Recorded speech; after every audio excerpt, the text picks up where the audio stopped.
তাহলে আমরা এখন কি দেখছি যে প্রেজেন্ট ইনডিফিনিট টেন্স অনির্দিষ্ট ভাবে বর্তমানে কোনো কাজ সম্পন্ন হয়, চিরন্তন সত্য, অভ্যাসগত কর্ম ইত্যাদি বোঝায়, তাকে বলা হয় প্রেজেন্ট তোমার কি ইনডিফিনিট টেন্স। যেমন যে বর্তমান সময় কোনো অনির্দিষ্ট ভাবে কি হবে, যেরকম আমি যদি বলতে পারি যে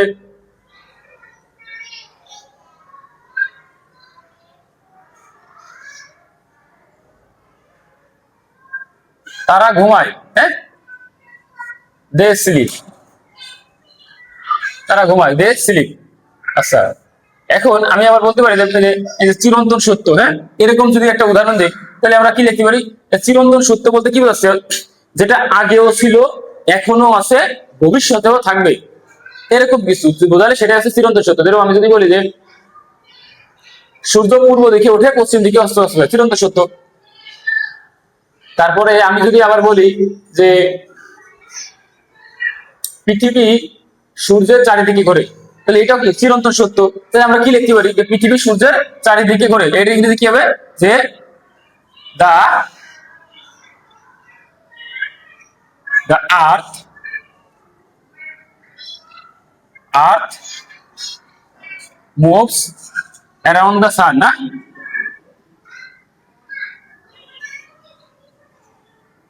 অ্যারাউন্ড দ্য সান।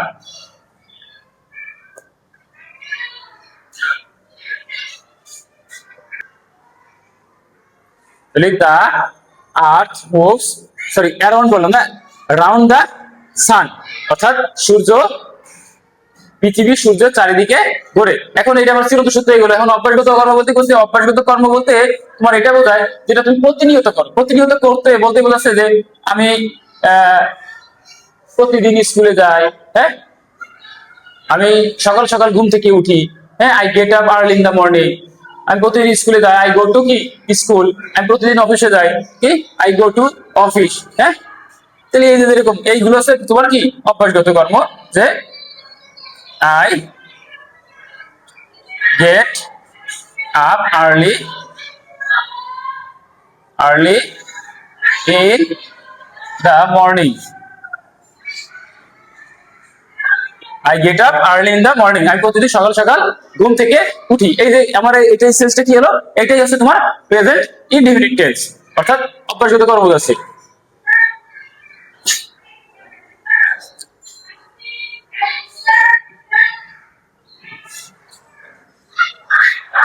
এখন প্রেজেন্ট ইনডিফিনিট টেন্সে আরো একটি কথা আছে, যদি লেখা আছে কি আছে যে সাবজেক্ট যদি থার্ড পারসন সিঙ্গুলার নাম্বার হয়, যেরকম সাবজেক্ট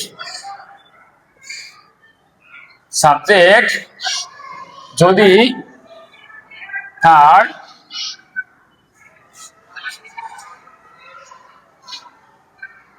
সিঙ্গুলার নাম্বার হয়, সিঙ্গুলার সাবজেক্ট তারপর সিঙ্গুলার নাম্বার কি কি হইতে পারে? যেরকম হি, তারপরে তোমার সি, কোন নাম, হ্যাঁ, এবং কামাল, হ্যাঁ, ইত্যাদি, এগুলো হচ্ছে তোমার কি নাম। ইট, তারপর সিঙ্গুলার নাম্বার, এগুলো কি হলে ভার্বের শেষে এস বাই এস যুক্ত করতে হয়। কিভাবে? যেরকম আমি যদি এর আগে আমি বলছি না যে আমি আমি লিখি, আমি লিখি মানে কি আই রাইট। এখন আমি যদি বলি যে সে লেখে, সে মানে কি হি, তাহলে এখানে কি হচ্ছে? এখানে হি কিন্তু তোমার থার্ড পারসন কি সিঙ্গুলার নাম্বার, অর্থাৎ থার্ড পারসনের মধ্যে সিঙ্গুলার আছে প্লুরাল আছে, একজনকে বোঝালে সিঙ্গুলার, একের অধিক বোঝালে প্লুরাল। তাহলে যেহেতু হি সে করে, তাহলে থার্ড পারসন একজন সিঙ্গুলার, তাহলে ভার্বের সাথে এস বাই এস যুক্ত হবে, তাহলে কি হবে? হি রাইটস, সে লেখে। আবার সে স্কুলে যায়, তাহলে কি হবে? সে স্কুলে যায় বলে, তাহলে she goes to school, she goes to school, সে স্কুলে যায়।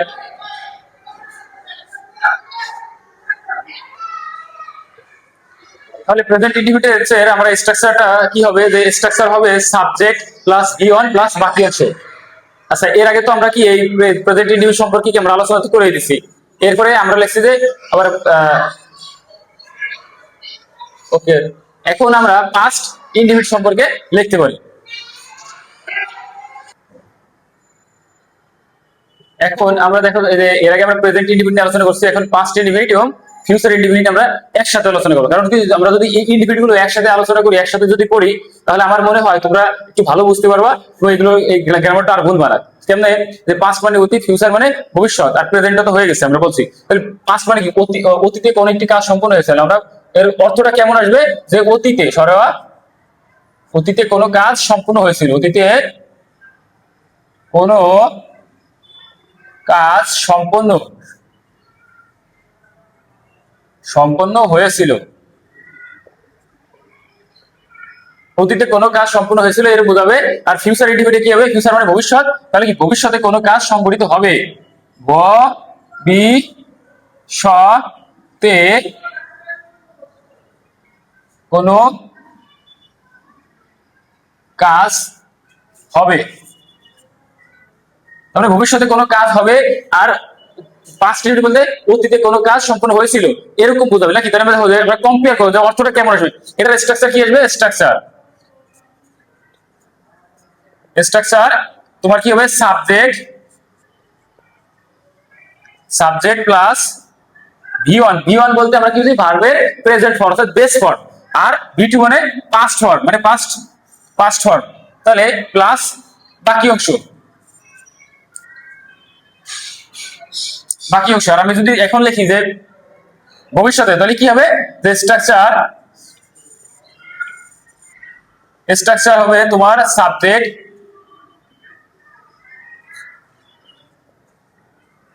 সাবজেক্ট প্লাস শ্যাল অথবা উইল প্লাস তোমার কি বি1 প্লাস বাকি অংশ আদার্স অর বাকি অংশ। দেখো আমরা যদি এর আগে আমরা লিখছিলাম যে আমি লিখি নাকি, আমি যাই, হ্যাঁ, আমি খেলি, তাহলে আমরা কি লিখছিলাম? I play. এখন এখানে পাস্ট টেন্স, তাহলে আমরা বলছি কনজুগেশন অফ ভার্ব, তাহলে পাস্ট তোমার কি সরি পাস্ট ফর্ম, হ্যাঁ, তাহলে বি টু হবে এখানে, সাবজেক্ট প্লাস বি টু। তাহলে তাহলে আমি খেলি কি হবে? I play. তাহলে আমি খেলেছিলাম, অর্থটা কিরকম আসবে? যে অতীতে কোনো কাজ সম্পূর্ণ হয়েছিল, তার মানে আমি যদি খেলি তাহলে বর্তমান বোঝায়, কিন্তু আমার খেলাটা হয়েছিল এরকম কথা হবে। তাহলে আমি খেলেছিলাম এরকম হবে যে আমি খেলেছিলাম, আমি ক্রিকেট খেলেছিলাম, যদি তুমিও যাও, আমি ক্রিকেট খেলেছিলাম। তাহলে কি হবে? এই যে দেখো এখানে সাবজেক্ট কে আই, এখানে আই হচ্ছে সাবজেক্ট। তাহলে আমরা কে খেলেছিল, কে দিয়ে কোশ্চেন গুলো আমরা সাবজেক্টটা পাই। এখন এখানে আছে ভার্ব, হ্যাঁ, ভি টু পরে আগে ভার্ব চিনতে হবে। ভার্ব বলতে কি বলছে? কোনো কিছু করা, যাওয়া, খাওয়া, হ্যাঁ, এটাই ভার্ব। এখানে কোনো কিছু করা বলতে কি বোঝাচ্ছে? মানে খেলেছিলাম, হ্যাঁ, খেলাটা বোঝাচ্ছে। এখানে হচ্ছে এটা হচ্ছে ভার্ব। আর হচ্ছে বাকি অংশ বলতে কি আমরা বোঝাচ্ছি? বাকি অংশ বলতে অবজেক্ট বলতে এটা হচ্ছে এটা। এখন তাহলে এই যে আমরা এই অনুযায়ী সাজাই, তাহলে কি হবে? প্রথমে আছে সাবজেক্ট, তাহলে সাবজেক্টকে এই যে আমি, তাহলে আমার সাবজেক্টটা কি হবে? আই। এরপরে খেলা, হ্যাঁ, এই যে ভার্ব, তাহলে খেলা মানে প্লে, কিন্তু বলছে যে ভি টু, তাহলে প্লের পাস্ট হচ্ছে প্লেড, আই প্লেড। এরপর আছে বাকি অংশ দিয়ে দিলাম যে আই প্লেড কি কি খেলেছিলাম? ফুটবল বা ক্রিকেট, তুমি যাই দাও না কেন, তাহলে আই প্লেড ক্রিকেট, আমি ক্রিকেট খেলেছিলাম। I I went to school, আমি স্কুলে গিয়েছিলাম, হ্যাঁ। আই কি স্লিপ, আমি ঘুমিয়েছিলাম। দে ওয়ার্ক, তারা কাজটি করেছিল। এইভাবে কি তোমরা সেন্টেন্স গুলো বানাবা এবং অর্থ সহকারে শিখবা। অর্থাৎ তুমি যদি টেন্সটা শুধু স্ট্রাকচার, অনেকে তোমরা আছে যে শুধু স্ট্রাকচার পড়ো, স্ট্রাকচার না পড়ে তুমি যদি এটার মানে অর্থ কি ধরে ধরে এইভাবে যদি বুঝে বুঝে পড়তে পারো, একবার যদি এইভাবে আয়ত্ত করতে পারো, তাহলে একবার কি তুমি গ্রামারও ভালো করতে পারবা। এবং তুমি যখন কোনো কিছু লিখতে যাবা, হ্যাঁ, সেন্সটা বুঝতে পারবা, অর্থ বুঝতে পারবা, এবং কি তোমার স্পোকেনটাও অনেক ভালো কি স্পোকেন যখন তুমি বলতে যাবা, তখন এই সেন্স গুলো কি অনেক কাজে লাগাইতে পারবা, এবং কি তুমি সুন্দরভাবে কি কথা বলতে পারবা। ঠিক একইভাবে আমরা আসছি যে ভবিষ্যতে কোনো কাজ সম্পন্ন হবে অথবা ভবিষ্যতে কোনো কাজ হবে, হ্যাঁ, এরকম বোঝালে সেটা হবে future indefinite tense. Structure subject plus shall বা উইল প্লাস বি1 প্লাস বাকি অংশ। অর্থাৎ এখন আমি এটাকে যদি লিখি যে আমরা এর আগে খেলেছি, আমি ক্রিকেট খেলেছিলাম, তাহলে আমি যখন ক্রিকেট খেলেছিলাম, তাহলে কি এই ফিউচারে কি হবে? হয় নাই তো, হবে। তাহলে কি আমি ক্রিকেট খেলবো, তাহলে কি হবে? আমি ক্রিকেট খেলবো, আমি ক্রিকেট খেলবো। আচ্ছা, তাহলে আমি যদি ক্রিকেট খেলবো তাহলে আমরা কি হবে যে এখানে সেরকম সাবজেক্ট, তাহলে এখানে সাবজেক্টকে আই, এখানে তোমার কি যে শ্যাল বা উইল দিতে হবে। আচ্ছা, এরপরে কি হচ্ছে ভার, ভার্বের কি মানে খেলা, হ্যাঁ, তাহলে কি এখানে আছে কি এই যে ভার, হ্যাঁ, বিভাগ, তাহলে আমরা সাজাই, তাহলে কি আছে প্রথমে সাবজেক্ট, সাবজেক্ট কে খেলবে, আমি খেলবো, তাহলে কি আমি মানে কি আই, এরপরে হচ্ছে শ্যাল অথবা উইল হবে, তাহলে আয়ের পরে কি হয়, আয়ের পরে সবসময় কি হয় আমরা শ্যালটাই বেস্ট হয়, এই জন্য শ্যালটাই দিব। এরপরে কি হচ্ছে যে তোমার ভার্বের গিওন ভার্ব কোনটা, এই যে খেলা, খেলার ইংরেজি কি আছে প্লে,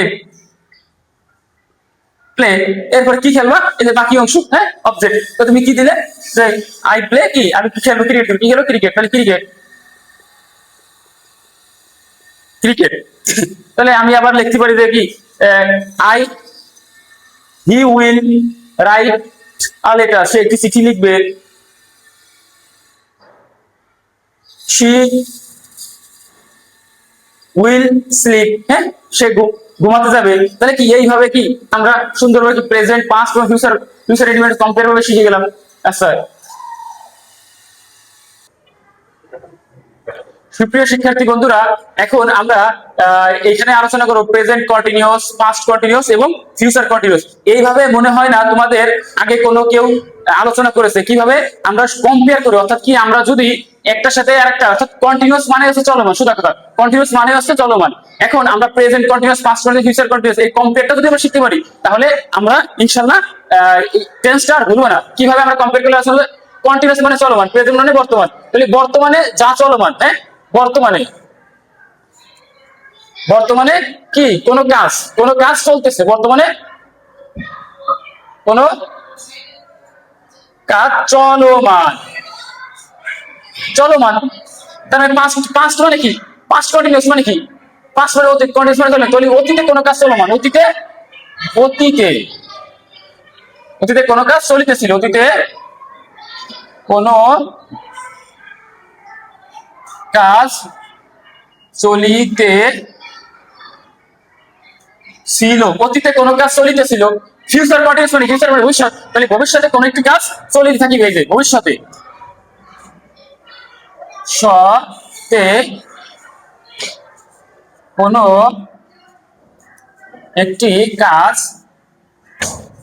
কাজ চলিতে থাকিবে, তে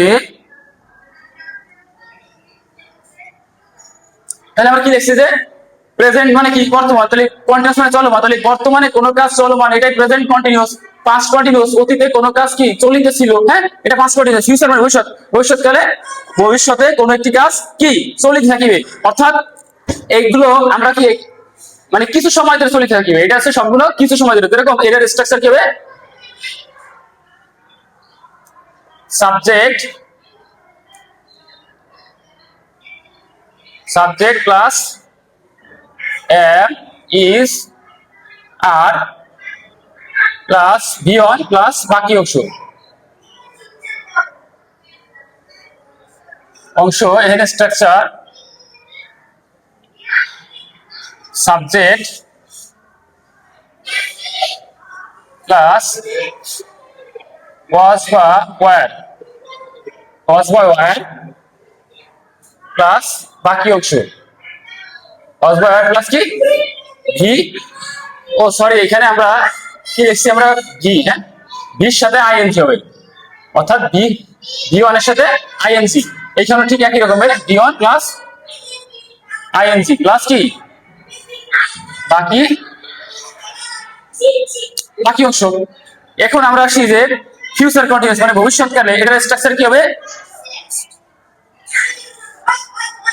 structure subject plus shall be বা will, subject plus shall be বা উইল বি প্লাস ভি ওয়ানের সাথে আইএনজি প্লাস কি হবে বাকি অংশ, বাকি অংশ। যেমন আমরা কি লিখছি, তাহলে বর্তমানে কোনো কাজ চলমান, তাহলে বর্তমানে কি আমি লিখিতেছি, আমি লিখিতেছি, আমি লিখিতেছি, সি চলমান, তাহলে এখানে সাজাই মানে বর্তমান কাল চলমান আছে, সাবজেক্ট কি আমি, আই। এরপর কি বলছি যে আমরা সবসময় আই এর পরে শুধু এমই বসে, আর ইজ হচ্ছে তোমার একজন বসে বোঝাইলে, আর হচ্ছে একের অধিক। তাহলে আমি লিখেতেছি এখানে এম ইজ আর, তাহলে এম হবে আই এর পরে এম। তাহলে কি লেখা ইংরেজি কি, এই যে ভার্ব, রাইট, ভার্বের সাথে আইএনজি যোগ, তাহলে রাইটিং। তাহলে আমি ক্রিকেট খেলতেছি, তাহলে কি I am playing cricket, say cricket খেলছে, তাহলে হি ইজ প্লেইং ক্রিকেট, তারা ক্রিকেট খেলেছে, দে আর প্লেইং ক্রিকেট। অতীতকালে দেখো যে অতীতে মানে কি, এটাতেও যদি বোঝে আমি লিখিতেছি, তাহলে কি হবে আমি লিখিতেছিলাম চলমান, তাহলে আমি লিখিতেছিলাম যদি হয় তাহলে কি হবে আই এর পরে কি হবে, যে সাবজেক্ট ওয়াজ, আই ওয়াজ কি লেখা, রাইট, তাহলে লিখিতেছিলাম কি রাইটিং, তাহলে আই ওয়াজ রাইটিং, আমি লিখিতেছিলাম কি লিখেছিলাম, আ লেটার, একটা চিঠি দিবা। আমি ক্রিকেট খেলিতেছিলাম আই ওয়াজ প্লেইং ক্রিকেট, তারা ফুটবল খেলতেছিল, দে ওয়ার কি প্লেইং ফুটবল। এখন একইভাবে আমরা ভবিষ্যতে থাকবো, তাহলে এখানে যদি আমি লিখিতেছিলাম, তাহলে এটার ভবিষ্যৎ কি হবে, আমি লিখিতে থাকিব, আমি লিখিতে থাকিব। তাহলে আমি যদি লিখিতে থাকিব, তাহলে এটার সাবজেক্ট কি হবে, তাহলে কি হবে আই, এরপর কি হবে শ্যাল বি বা উইল বি, তাহলে আই শ্যাল বি, তাহলে লিখা ইংরেজি কি রাইট, তাহলে রাইটিং, আমি কি পড়তে থাকিব, তাহলে কি আই শ্যাল বি কি রিডিং, আমি ঘুমাইতে থাকিব, হ্যাঁ আই শ্যাল বি কি স্লিপিং। তাহলে আমি আশা করি তোমরা এই প্রেজেন্ট কন্টিনিউয়াস, পাস্ট কন্টিনিউয়াস এবং ফিউচার কন্টিনিউয়াস এভাবে কম্পেয়ার করে আলোচনা করছি, বিধায় তোমরা পরিষ্কারভাবে বুঝতে পারছো। এভাবে তোমরা তোমাদের মতো প্র্যাকটিস করবা, না বুঝলে জিজ্ঞেস করবা, এবং আমি পরবর্তী ভিডিওতে আমি তোমার কি পারফেক্ট আর পারফেক্ট কন্টিনিউয়াসটা আলোচনা করবো। তাহলে আজকের মতো আমরা বিদায়। আমার ক্লাসটা যদি ভালো লেগে থাকে আপনারা অবশ্যই সাবস্ক্রাইব করবেন এবং কি লাইক করবেন, শেয়ার করে দিবেন। আল্লাহ হাফেজ।